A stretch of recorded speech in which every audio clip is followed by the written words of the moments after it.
Welcome to the Golden Age of Cardboard podcast, where we remember a time when stacks of cards were held together with rubber bands and Mickey mantles were put in bike spokes.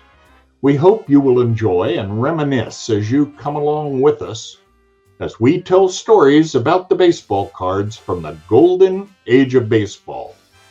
We will examine the state of the vintage baseball card market and talk to some of the greatest collectors in the hobby.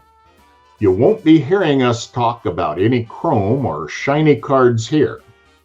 Now, to take you on this retrospective journey, here's your host, direct from the shallow end of the gene pool, my son, Mike Moynihan. If you've been in the hobby for more than a day, then you know how fast the sports card market moves. There are now more options than ever to buy, sell, and research your cards. One of the most frustrating hurdles in the hobby is the fees when selling your cards. You know, those other popular marketplaces, the ones with their average seller transaction fee of 10%, the ones that don't have the seller's interest in mind. Wait, what? Who would do that? Well, hold on to your horses. No, not those horses. Welcome to the Card Flip, a place where we want to provide a simple alternative to buying and selling cards. No clutter, just you, graded cards, sealed wax, and the easiest of transactions. So what do you say? Are you in? Great! Welcome to the Card Flip, the seller's marketplace. Yo and hello everybody, Mike Moynihan here, and welcome to another episode of the Golden Age of Cardboard podcast. I'm your host today. We're going to go solo today. Update on the set build that I was working on. Started doing a vintage set. Going to go through some of the particulars, some of the numbers, some things I learned, what I liked, what I didn't like, all kinds of stuff that maybe will help you if you decide you want to partake in one of these endeavors of building a vintage set. But first, I want to say what a great week I have coming up. For those of you that follow me on YouTube and see my videos, you know I've been talking pretty much in every video about the Dallas Card Show that's coming up this weekend. And for you podcast listeners only, that's coming up this upcoming weekend. The Dallas Show has become kind of the show to go to, certainly recently, and lots of people come from all over. This weekend's no different. I've got friends flying in from all over the country that I'm going to get to hang out with, some of which are staying with me. I'm picking people up at the airport, you name it. It's going to be great and a really just nonstop fun weekend of cardboard. And I just love that part of it. I love being able to see people, and because it's fun to share the hobby, right? I mean, if you just sit in a dark hole and do it all by yourself, that's not nearly as much fun. And to that end, I wanted to give, especially my podcast listeners, people on YouTube, write comments and kind of let me know what they're thinking. But I think what I want my next episode to be is kind of a Q&A session with comments from both the YouTube video and podcast listeners. And I want to kind of combine those into a Q&A session about anything vintage. And I'd love to hear from everyone, questions that you might have for me on vintage, things you want to ask about my collection, things you want to ask about me, you name it. Nothing's off the table. Everything is fair game. So I invite you to please send me some questions. And the way you can do that on YouTube is obviously, like I said, leave a comment. But if you're a podcaster only, go to my Instagram, which is at Baseball Collector Mike. Again, at Baseball Collector Mike on Instagram, and leave me or send me a message there. Follow my deal and shoot me a message and a question, and I will put all those together and kind of do this Q&A session from viewers like you, as they say, listeners like you. I really just think that would be fun, and I'd love to do that. And so again, check it out on go to Instagram, do that, and that's what we'll do.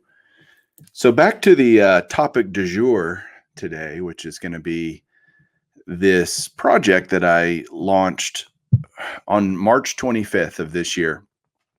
I did an episode of the Golden Age of Cardboard where I said, I'm gonna do a vintage set. I was really frustrated with the state of the hobby and trying to find stuff for other projects. And I was like, well, what could I do that I think I'd really enjoy that would be relatively easy to do, kind of low cost and just fun, something different for me. And that was putting together a vintage set. I'd never done it before.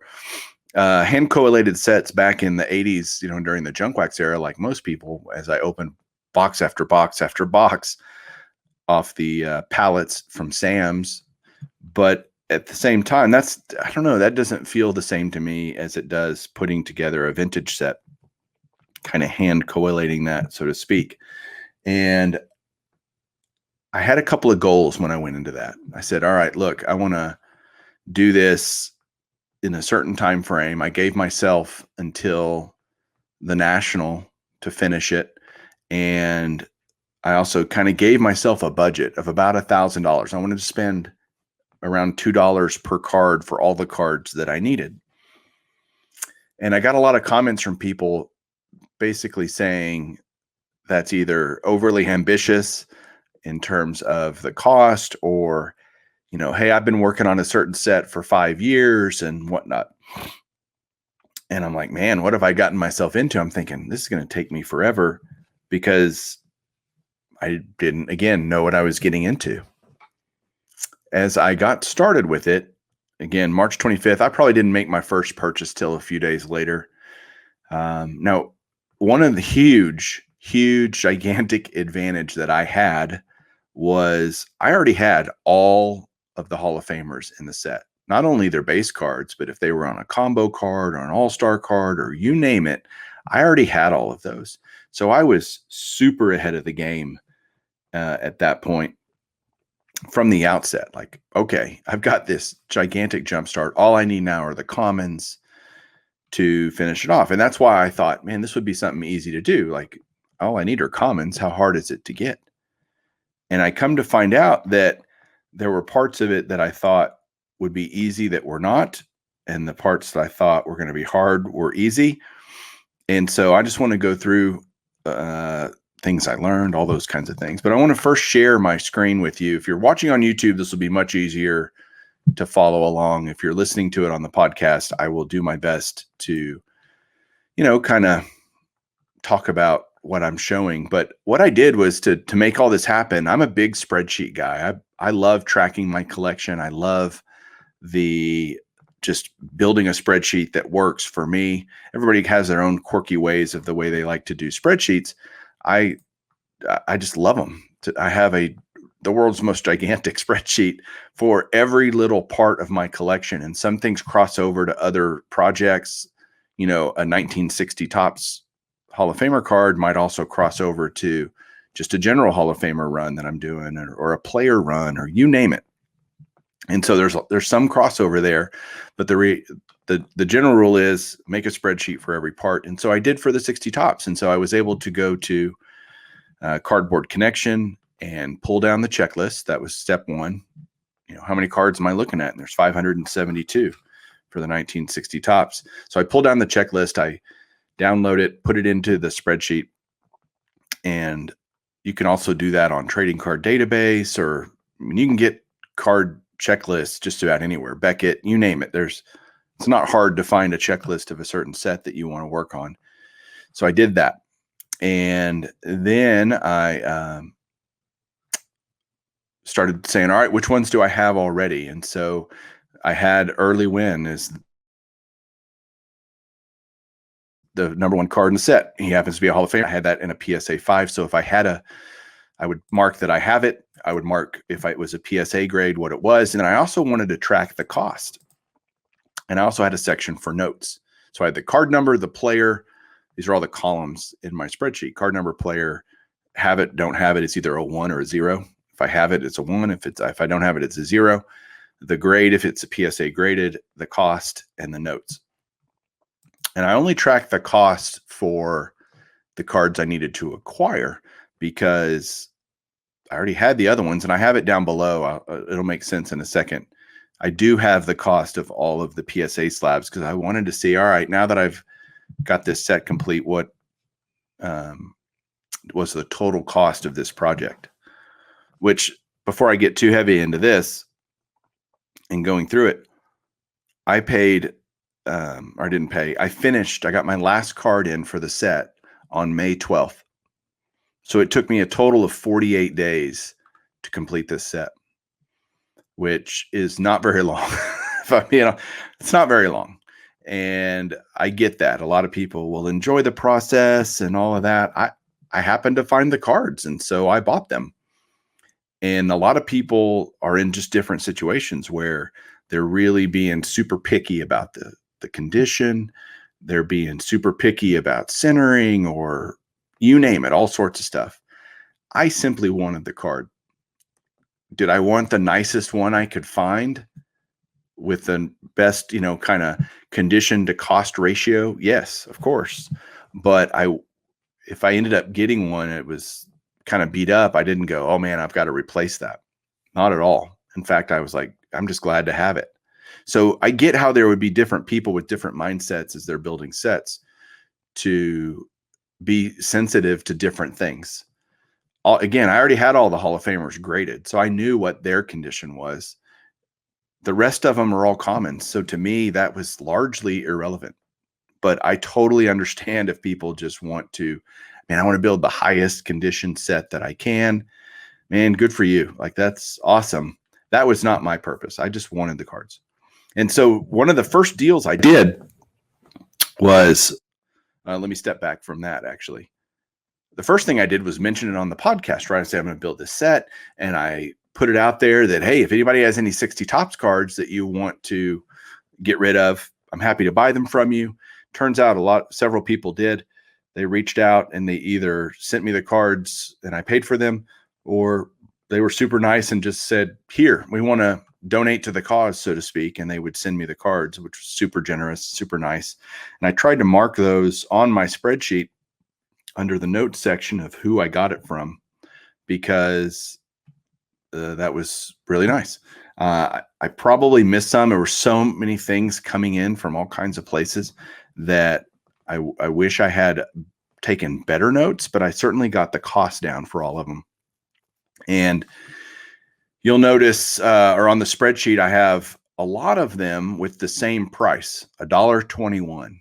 And the reason I paid $1.21 for a lot of these commons is I ended up buying a lot, not a bunch like a lot, but one lot of 400 and something of the cards, of which I had a lot of them. There was actually a Roberto Clemente in there, an early win, or some other kind of lower tier Hall of Famers after that. But a Clemente was in there.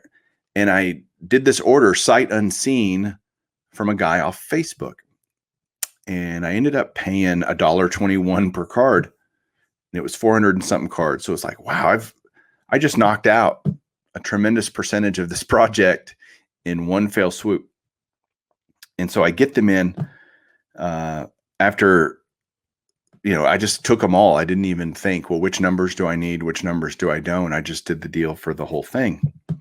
And I ended up with a box, this is a little 100 count box that I've got in my hand right now, that has essentially all the extra 60 Topps cards that came out of that lot. And they came to me and they were beat to hell. I mean, we're talking every card had creases and corners were terrible. And I mean, they had been well loved. That's probably the best way to put it, the nicest way to put it. And that wasn't the expectation, honestly. I was expecting the cards to be in better shape. Again, I'm not, sounds funny. I sound like, well, I just said I don't care about the condition, and here I am bitching about the condition of these cards. But the reality is I don't care at the end of the day, because I ended up keeping almost all of those for my set build. But I'd still, I'd rather have cards that didn't have a giant crease down the middle or whatever. Who wouldn't? And if I had to choose, I wouldn't do that. Again, these were sight unseen. Honestly, if I had seen them, I probably and looked through them, I probably would not have bought them. But the fact is that I did. And so I said, all right, that is what it is. And and at the cost per card was pretty reasonable, but the condition per card was not. And so that was mildly disappointing. What ended up happening is the guy I bought it from ended up giving me part of my money back. And I didn't even adjust the per card cost for that. Because I used it to buy some other cards and I just didn't put those numbers in here. So kind of the total cost that I have into the set remained the same. I didn't just put that money in my pocket. I used it to buy other 60 Topps cards, which are reflected on the spreadsheet. And so I have these extras that, oh, by the way, I want to give away. So basically I have a little starter set here for someone out there that might want to start a 60 Topps set. One of the cards in here is a Roberto Clemente. They're actually in number order. I don't know what number Clemente is. He's in here. They are beaters. Let me put it that way. But if you're that guy that is wanting to start a set and you don't know where to start, I want to try to help you. So I'm going to give these away to someone that you can either write me on Instagram or write a comment here in the YouTube channel, and I will kind of basically draw a name, but tell me why you want to build the 60 Topps set. And again, this is 100-ish cards, maybe a little fewer, more, whatnot. But that could be a good little, injection into your collection. So tell me why you'd want to do that, and I'll draw a name out of that to give these cards to, because I've got the set complete, so I don't need them. And I'd love to help somebody else kind of pay it forward for the generosity that was shown to me in building the set that I did. So on my spreadsheet here, again, I've got every card listed. I go through and I got cards from my buddy Mike. I got cards from Will. Don sent me some cards. All these guys know who they are. And that's awesome. So, and several other guys that I'm not mentioning, not because they're not important. Everybody that contributed cards to this project, I truly, truly appreciate it. And there was quite a few that'll get maybe 30 or 40 of the cards from them. And what's cool is if I got a card from someone else, and then I had a card from this giant lot that I bought, that if the more than likely the card that was sent to me is in much better condition. So I used that, and that's what helped contribute to these extras being so many. Is I had other people or other places I had bought cards, not realizing.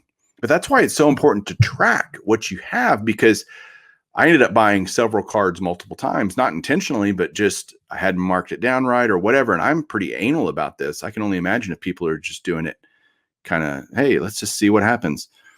How much money you can end up wasting isn't the right word, but certainly you could probably be a little more efficient if you tracked it a little bit better. And so I learned very quickly to start tracking it. And so I didn't have very many commons in my collection already, although I did have a few. 4 or 5 actually is all I had. And when I get down to the bottom, I finished it again, like I said, on May 12th is when I got the last card. I spent a total of $1,019.27 on all of the raw cards that I needed. That cost per card, because it was there were 59 Hall of Famers already in the set. So that's 513 or whatever it is. Cost per card, $1.99. So I told you I had a goal of trying to keep that around $2. And sure enough, it came in at $1.99. And so that was really great to be able to do that. Not that I thought early on, there's no way I'm going to be able to do this for $2 a card. But as the numbers start, as I started getting more and more and getting closer and closer, turns out that I could.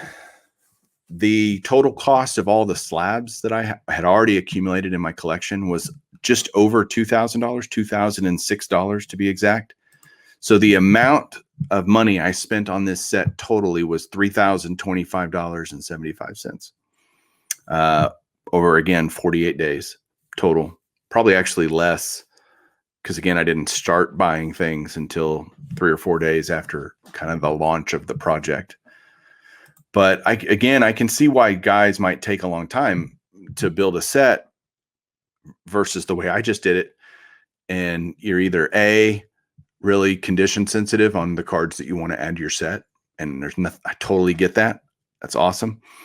Or B, your budget just doesn't allow for you. I spent $1,000 on 60 Topps cards in a month and a half, and not everybody has that kind of card budget. And believe me, that's not the only stuff I bought for my collection, right? So that was a part of my hobby budget for sure.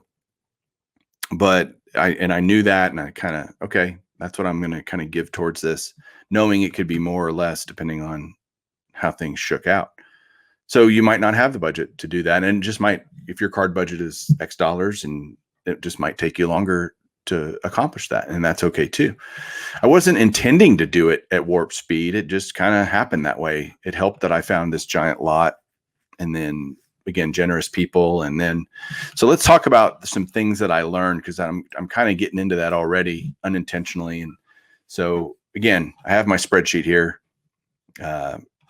Love it. Glad I did it. Pretty cool. Okay. So I'm going to stop sharing that on YouTube and just talk to you guys again. So what did I learn? I learned going into this, I thought my main area of acquisition was going to be eBay. Turns out I bought few on eBay, relatively speaking. So my advice is, if you're going to build a vintage set, is cast a really wide net in terms of where you're going to acquire these cards. Like, look under every rock, look everywhere. Think about all the different places you can buy cards, and those become opportunities for you to pick up cards for your set. Whether it be COMC, which I didn't use COMC, but that could be a great place to acquire some cards. Facebook was a huge deal for me because I found a guy who knew a guy kind of thing, and he had this giant lot, and that was big. And there's all kinds of different groups and set builders and vintage groups, and you name it, on Facebook, where you can do that. You can look on Instagram. You can go to forums like Net Buy Sell Trade, and you might put in there, hey, you could put a thread that says, I'm starting this set and I'm looking for commons, and here's what I'm willing to pay. And may even put your checklist, all kinds of stuff on that. Or you could do that on Blowout forums. So Beckett forums. Again, there's so many different things, places you can do. Private deals, guys might email you, or they hear you're building this set. You put it out there on Instagram or something, and somebody gets back to you and you do a private deal. And then obviously generosity plays into it for me, especially because so many people were incredibly generous in helping me do that. And then the last place that I found to be incredibly valuable for me was Sport Lots. Sport Lots doesn't get I don't hear it talked a lot about in the hobby, although most people in the hobby know what Sport Lots is. It's a website, and you go there and there's just a bunch of dealers selling commons and cards, and you don't get to see it, unlike COMC, where you have pictures of the front and back, and it's a lot more kind of transparent, I guess, in terms of the condition of the card. On Sport Lots, it's literally just a listing. And so they list the card and who the dealer is, and they give you their perception of the condition. They might tell you excellent, and then you look at it, or you get it and you're like, this isn't excellent. So you have no idea to really confirm or deny what they say the condition is until you've received the card. So there's a little bit of risk, maybe, I guess is the right word for that, especially if you're very condition sensitive. I don't know that I'd use Sport Lots, quite frankly. I wasn't, so I was happy to use it because I found some really good deals on there. And when you're buying on Sport Lots, I would make sure that, okay, let me find a dealer that seems to have a lot of these cards, and then I would buy as many as I could from a certain dealer if they were all priced reasonably and, condition all seemed similar, because that allowed me to save on shipping, kind of combine everything together. I think I ended up buying from 7 or 8 different dealers through Sport Lots, different numbers of cards, in terms of some I bought 2 or 3 cards from, some I only bought 1 card from because they were the only guy that had it, or some I would buy 10 cards from. I ended up buying also some on eBay, and that'll kind of maybe get into in a little bit about the high numbers, because those pesky high numbers. I will get to that. We'll have a little bit of discussion about that. Again, it was a huge advantage for me to already have all the Hall of Famers slabbed. So I've already talked about that. So here we go. High numbers.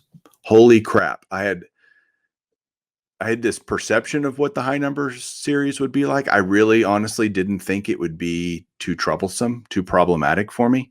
The reality was it was a pain in the ass to find. Finding them's not bad, but I'm like, oh my gosh, I've never heard of this guy, and their card's $20. And it, the priciness of the high numbers was quite shocking to me, actually. And so high numbers on 1960 tops are 507 to 572. So it's the last series, obviously. That's why they're called high numbers. And they're usually just not as many of them out there because they're issued typically late in the season, and collectors have moved on after a long summer of buying all the other cards. And by the end of the year, football started, school has started again, and people have very little interest. Oh, I've been there, done that, got the t-shirt. And so high numbers typically are just more scarce, which in turn makes them more pricey, really pricey, actually, relatively speaking. In fact, the bottom line average, the average cost I paid for the low numbers was $1.45 each average, some more, some less, right? That was the average. The high numbers actually cost me $6.57 a piece for the ones that I needed. So you're talking about 4x the cost of a low numbered common. And so a lot of those, in fact, I don't think I bought any of those off sport lots. What I ended up doing was, again, got a few from people being generous and things, but I ended up buying them pretty much all from Greg Morris Cards on eBay. Greg Morris Cards has been around a long time, and they have a really good reputation in the hobby. And I found my dealings with them in probably the 7 or 8 deals or purchases that I made from them to be great. So Greg Morris does nice scans on his eBay listings. Everything's auction, which I like a lot better than Buy It Now, because typically on Buy It Now, people overprice their cards. They want the peak price, and I'm going to pay some amount lower than that.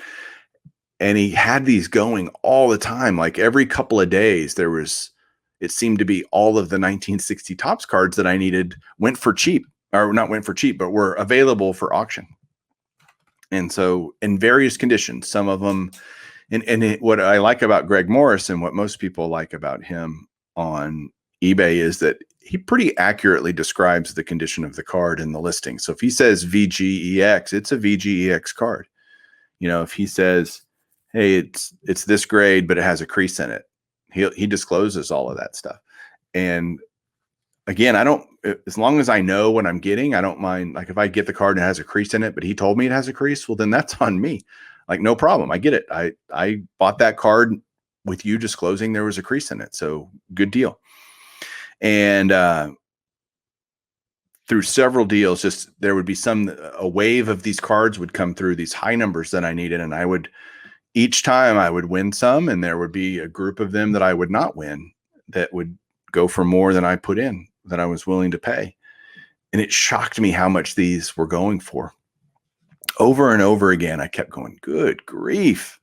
Especially on when he describes a card as near mint, which I guess would be equivalent grade to a 6 or a 7. Oh my gosh, the prices were just outrageous. And good for them, but I didn't need a near mint. I was just like, man, I want to buy a VG card, a VGEX card. And turns out that's what I ended up doing a lot. But, guys like Dick Stigman, which what a great name, right? All the names in the 1960 Topps set just cracked me up as I'd get in these cards and I see Clay Dalrymple and, all these Stan Lapata. And I'm just looking at my checklist. Just so many guys that just laughed at their names because it was funny to me.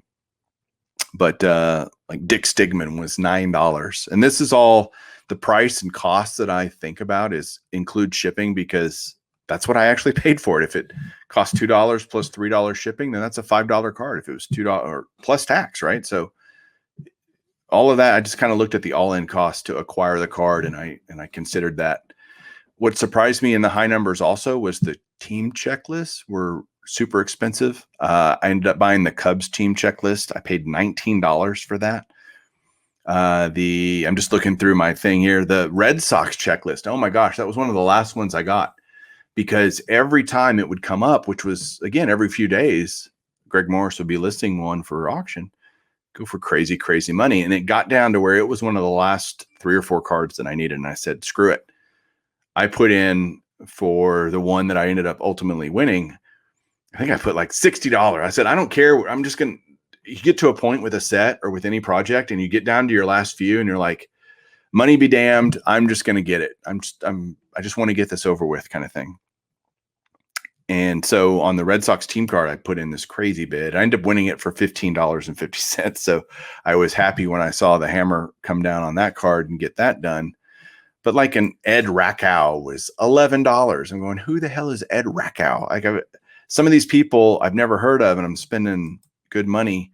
The last card I needed actually was a guy named Walt Bond, who I'd never heard of. It was $8.05. And I completed my set and was so happy. The All-Star cards, which are in the final series, also tended to go for a lot of money. I think, in fact, I can tell you, I paid an average for the ones that I needed a little over $10 per card. $22 for Billy Pierce, $22 for Johnny Antonelli, who happens to be the last card in the set, which is a little bit more probably condition sensitive. You got the first card and the last card, rubber bands. You can imagine that those all get beat up pretty good in kids' shoe boxes and stuff through the years. So again, the high numbers really surprised me. Just I learned you need to take that into account. You better, and the guys warned me about that. To their credit, I did get warned about that. I just don't know that I believed it. And now I'm a believer of high numbers will get you if you're not careful. So again, I got some for cheap, but by and large, it cost me a lot more to get the high numbers. Sorry. So now that this project is done and I'm thinking about, okay, what did I like about doing it? Well, I will tell you, I enjoyed getting the cards, like finding them and hunting for them. It was fun. I liked that it didn't take me very long. Honestly, a lot of guys enjoy the journey and they relish the process. I was enjoying, I wanted to see how fast I could do it, quite frankly. And that was the joy for me.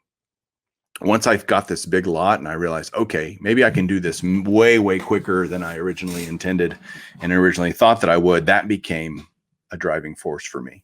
Again, unlike a lot of people who want to enjoy that process and savor everything. And I really enjoyed putting them in the binder, which surprised me. I've got the binder right over here. So here's my 1960 Topps binder. It's got all the pages, all the cards. I bought brand new pages for everything. And one of the coolest things that we did for it was, I'll just use the early win as an example. One thing I hate in a binder is gaps, right? I don't like spaces. And so I have, again, 59 of the cards are already slabbed. So there's going to be 59 gaps in the binders, and that just wasn't okay with me. My OCD was having real issues with that. And so what happened was I was talking to my buddy JT, and he ended up getting on his computer, and he has my PSA login. He went in and pulled all the images, because I have all the images on my set registry of every card that I have slabbed. And he took every image and he took it and he shrunk it, kind of distorted it a little bit, but because it's not the same ratio for each picture. And so he took it and made it the same size as a baseball card. And he put it on a nice cardboard. He printed it on not as thick as a baseball card, but thick enough stock to card stock, so that he cut them all out for me and everything, cut them out to the perfect dimension. And so I've put the printout, the printing of each of those slabs, the actual slab, my slab, in the binder in the place of the card. And so it goes in each slot. So I now have a full binder. Again, some of them are represented by these pictures of the slab of the card that I have, but I totally love that. I absolutely love it. I love it even more than I thought I would once I got them all in. And so now I have this awesome, beautiful binder of a 1960 top set. And I've found myself looking at it quite a bit and going through it and looking at the rookies and reading the backs of the cards and all the cartoons and everything that comes with a 60 top set. Really enjoyed that process, that part of it. And, you know, you love seeing things get done. I think any of us that are completionists, which if you're a card collector, you're kind of a completionist by nature because you're going to collect something. And again, if you're a collector, you don't think about, I'm not collecting this for the money. You kind of probably have a little bit of completionist in you. And so I enjoyed completing every page and, oh man, I only need 2 more for this page and whatnot. And I had all these huge gaps at the end of the binder because I was missing so many high numbers, and that ended up getting filled in, and so much fun to do that. So I really enjoyed that part of it. What I didn't like, I guess, is I really had a hard time. It bothered me to spend certain amounts of money on players that I literally never heard of, had no idea who they were. And especially on the high numbers, I was spending all this money for these guys that are, you know, not Hall of Famers. And that spending money on a Hall of Famer, I get. Spending money on a common, I didn't understand as well. And I had a hard time with that, coming to grips with that. And I said, well, if you want the set, that's what you got to do. Like, it is what it is. I've said that a few times today. But the reality of it is, if you want the whole set, this is what they cost. You can choose not to do the set, Mike, right? That's what I told myself. But that's where you're at. And I did feel very pot committed to this once I bought that big lot and I spent whatever it was, $500, $600 on it to get that 400 and something cards. I felt very pot committed at that point. Like, well, now I'm going to finish it. There's no way I'm just going to spend that kind of money and then just not finish it. That wasn't even on the table, not even a question. So overall, I'd say I enjoyed it. Again, I'm glad I got it done pretty quick, that it's not just kind of sitting out there with something else for me to do for it. I love having the completed binder. And now I think, what's next? What's the next thing I want to do? Do I want to build another vintage set? I'm honestly not really sure.